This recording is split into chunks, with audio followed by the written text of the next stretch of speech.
Does Nintendo secretly own Bogeysoft, the developers of the hit game Palland, and are they using them for nefarious purposes? No. No, they don't. Or at least I doubt it. And to be very, very clear, Nintendo does not, at least in any public or official way, own the company Bogeysoft, the developers of Palland, the Palworld ripoff. I realize that may not be clear, and I realize and I will recognize that maybe I played a part in that because of the word choice I used in a title. YouTube doesn't really like long or descriptive titles, so I kept the title short. And even though in the video I stated multiple times Bogeysoft developed this game, a lot of people took that and still thought that because the title said Nintendo released this game, because I was stating the fact that it was released solely on the Nintendo store, that it meant that Nintendo developed it. I apologize if I caused any sort of misunderstanding there, but in that video, or in the comment section of that video rather, I got a lot of comments that were varying degrees of interesting conspiracy theories relating to the development of Palland, and I think some of them are kind of interesting to talk about. Some of them are kind of funny, some of them are kind of out there. I'm not making fun of any of the conspiracy theories, but I am going to discuss the main ones I saw repeated at least once or twice, and whether or not I think there's any merit to them. It'll be a fun little video in debunking some of the conspiracy theories around it. So one of the biggest ones that I saw, one of the most interesting ones that I saw, is Nintendo owns Bogeysoft and is using it to sneakily apply for more patents that they can use to target other game developers like Repo or whatever the company that made Repo is, I don't remember what it is, and Pocket Pair, who made Palworld, because they have a rip-off game called Repo Horror and they have Palland. I don't think there's really any weight to this one at all. It's not that I wouldn't put behavior like that past Nintendo. It's not like I don't think that Nintendo would do something like that. It's just I don't think Nintendo would be that sneaky about it. Nintendo has already shown with this lawsuit that they will just apply for patents after someone else releases the product and use the fact that they have a lot of money and they're Nintendo, which is one of the biggest companies in Japan and a big cultural, touchstone for Japan, to bully their way through it. So I don't think that they're using this to sneakily apply for patents, because I don't think they'd be sneaky about it. I think they'd be upfront about it. I think they would just outright do it and say, listen, you can try to fight us in court, but we got more money than you. The second one, Nintendo owns Bogeysoft and is using this to bait Pocket Pair into a lawsuit to waste time and drain their resources. I almost believe in this one. I don't necessarily think this is true, but of the conspiracy theories listed, this is the one that I think is the most likely to maybe be true. The route I would go with it is more likely that, do I think Nintendo owns Bogeysoft? Personally, I don't think Nintendo owns Bogeysoft. I think that's not the case at all. But I could 100% see them being okay with this being on the store. One of the reasons why it might have gotten through the approval process and hasn't been taken down yet being because it's going to potentially bait Pocket Pair into a lawsuit. And their goals with that being both waste time and resources for Pocket Pair and try to turn around and say, make Pocket Pair look bad by saying, see, they're suing over copyright. They care about this. So why is it wrong for us to care about this? And basically trying to make Pocket Pair look even worse.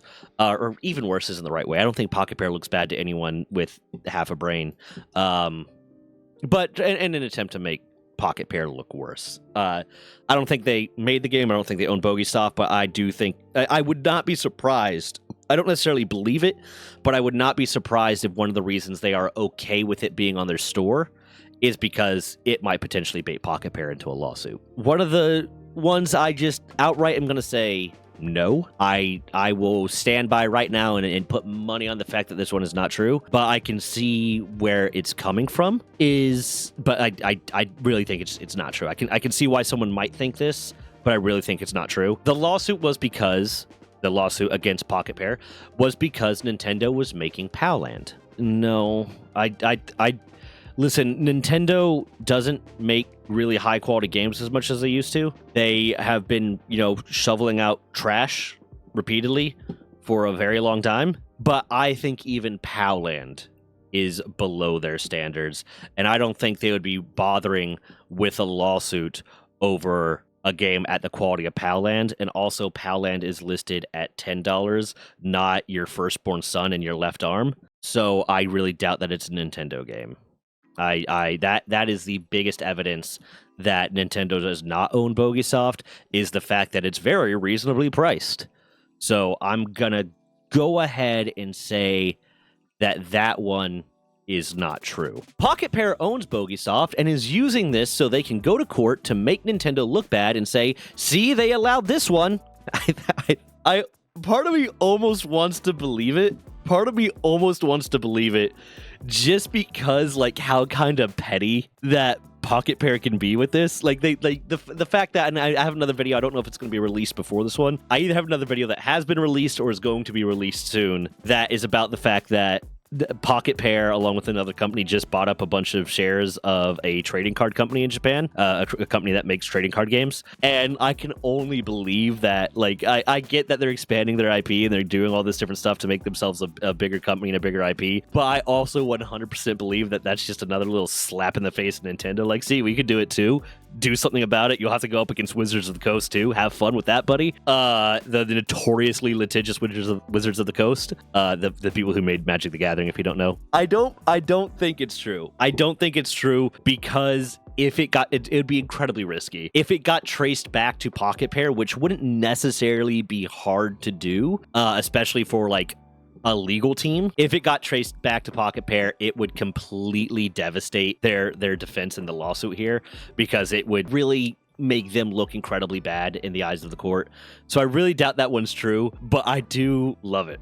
I love that one so much just because of how funny it would be if Pocket Pair is just at this point trolling the crap out of their legal team, out of Nintendo's legal team, just for a bit at this point. And yeah, to help them in court. But I don't even think, I mean, if you've watched half my other videos, you'll see that I don't think that Pocket Pair really needs any extra help with this. I think Pocket Pair's got this lawsuit down packed. It's just now it's a matter of fighting the battle out because, you know, the way Nintendo's being about it, and the fact that Japan doesn't have the concept of summary judgment, so they have to fight it out, which is ridiculous. And on that same note, I would say this is like tied for first place in terms of how entertaining I find them, because I would love for this to be true. Because I think it's hilarious. Bogeysoft is just trolling Nintendo. Bogeysoft is just trolling Nintendo to see what quality of slop they can release and what quality of copyright they can go through, how much they can copy another game and make just a crappy game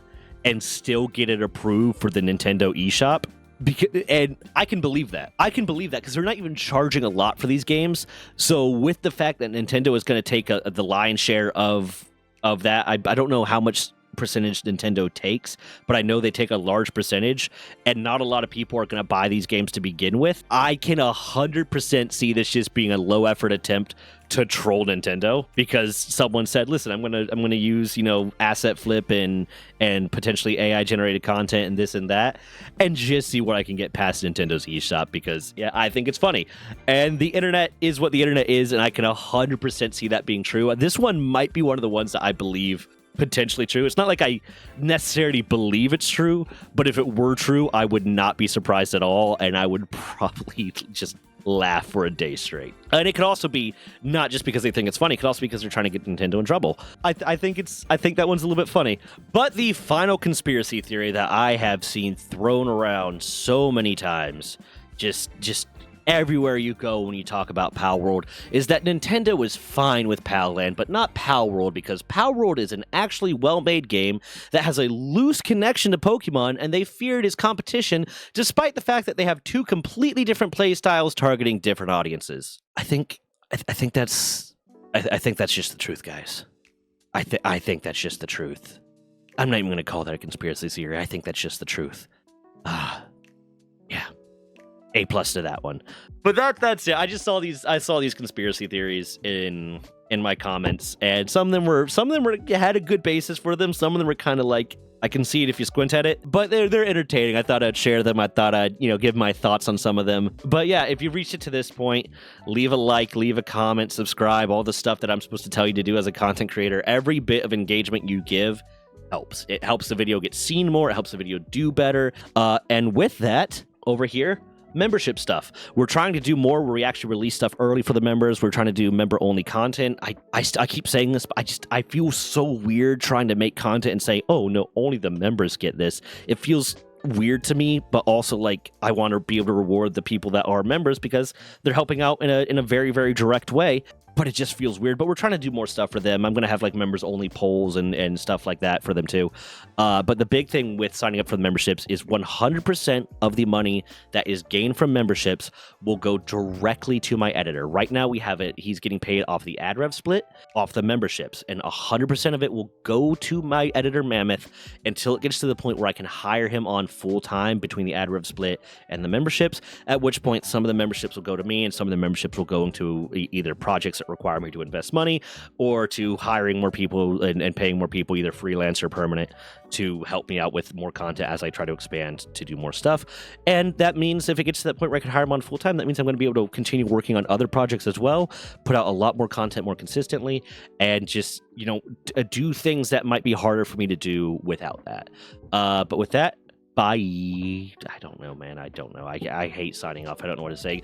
Leave in the comments. If you haven't left a comment yet, leave a comment of how I should sign off and make it appropriate, please. For the love of God, don't make it auto mod or make me have to delete the post. But bye.